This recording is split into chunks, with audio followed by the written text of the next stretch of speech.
We're continuing with the next page, which puts me in a difficult position, as I've said pretty much everything I wanted to about this comic in the last video. So I thought I'd talk a little bit about the character of Ink. I haven't read the comics that came after the TV show, aside from Ink's origin story, so I don't know what developments she has had in there. This will be all about Ink as she stands in the Batman Beyond TV series.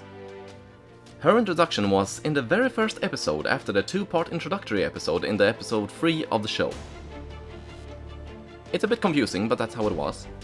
The point is, she's the first superhuman threat Terry meets in the new Batman, and she had a very strong introduction.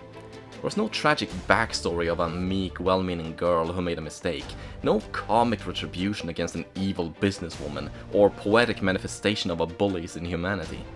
She just appears as a shadow on the wall, a spill of oil slickly moving across the ground, and then sending an entire industrial complex sky high by flowing across the control panels. And when she's made sure the entire facility is in flames, she simply flows away without detection or clue she was ever there. There's nothing even human about it. You have no idea what it is when you first see it. A formal visit at Wayne Powers Industries the next day by former CEO Bruce Wayne is surveilled by an obsidian statue in the corner. Upon his departure, the statue liquefies and assumes the shape of a beautiful woman, and really, it feels like just a cover disguising what it really is. Even when it becomes clear she is in the employ of a mere corrupt businessman, the plutocrat Derek Powers, she still dominates the room. Batman Beyond was, at the time, a radical new direction for the franchise in animation. A new tone, a new setting, even a new Batman. And after showing how Terry McGinnis got to know Bruce Wayne and became the new Batman, the showrunners needed a way to quickly hammer home this new tone. So they created a character that reflects it. Amorphous, dark, cynical, without ideals or morality, and only motivated by money. Ink is a perfect avatar for this. She's ridiculously powerful, but not motivated by ideals or personal tragedy. She doesn't make Terry an obsession of hers that she spends every waking moment trying to figure out how to kill. She's a catch-all criminal that works for the highest bidder. Put it like that, she doesn't actually sound like a very interesting character. She sounds a bit like Juno Skinner from True Lies. But whenever she came on screen as a kid, I was always nailed to my seat because in addition to embodying the new tone of Gotham, she felt like one of, if not the, biggest threats to the new Batman. Finding the Batcave, almost killing Batman, and only being defeated by Deus Ex Machina all in her first episode will do that. The episode follows Ink as she targets the industrial plants of Foxteca at the behest of Derek Powers. But when Batman keeps interfering, Powers commissions her to kill him. And after demolishing another complex, she hides on the Batmobile, and Terry unwittingly takes her back to the Batcave. And before he can even defend himself, she's almost killed him. In a way that kick-started a lot of young boys' first fetish. Open wide. And I'm not even kidding. Look at the YouTube comments. Pinch of salt and all that, but jeez. If not for Bruce, Terry would have been dead. But even then, the only thing that kept Ink from killing them was that Mr. Freeze's gun happened to land near Terry when Ink destroyed one of the display cases.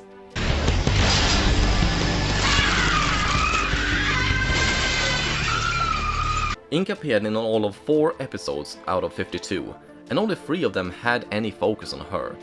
Still, with her Machiavellian attitude and incredible powers, she quickly became a fan favorite as of her first appearance. Making a character fetish fuel will do that. But even upon learning she had a daughter she'd been funneling money to for years, she never felt fleshed out beyond being a terrifying adversary. Part of me understands that. She's supposed to be a nihilistic thief and murderer only motivated by money. It's about as two-dimensional as you can get, but it's possible to make that interesting. In fact, Batman Beyond did it with Derek Powers. He was nothing more than a corrupt businessman, and when he was empowered he seemed to enjoy it. But there was a humanity to him that made you feel sorry for him near the end. Or at the very least I did. So if it could be done for him, I think it could be done for Ink. That's really my motivation for doing this comic, wanting more of Ink and explore where she came from. I've heard fans rumbling about wanting a Batman Beyond movie, and if it ever does happen, I would love to see Ink in it. But I'm also the first to admit a Batman Beyond movie would be entirely pointless without a massive overhaul to the characters. At this point, it feels like Batman in comics have reached where Batman Beyond was in the 90s, so far as the suit goes, and much of the futuristic tech exists today in real life. So I don't think a movie is very likely, because it wouldn't make sense. But in a hypothetical reality, where a movie is made, or the show is continued or rebooted, maybe there'd be room for a spin-off movie or an origin episode for Ink. That's a little bit how I think of this comic. I have read Ink's origin comic, and there's nothing really wrong with it, but personally I felt it painted her up as mostly a victim, and that just didn't sit right with me. I don't know if I'll be making something better or worse, but it's just what I want to do, and I hope you enjoy it as it progresses. In the meanwhile, thanks for tuning in.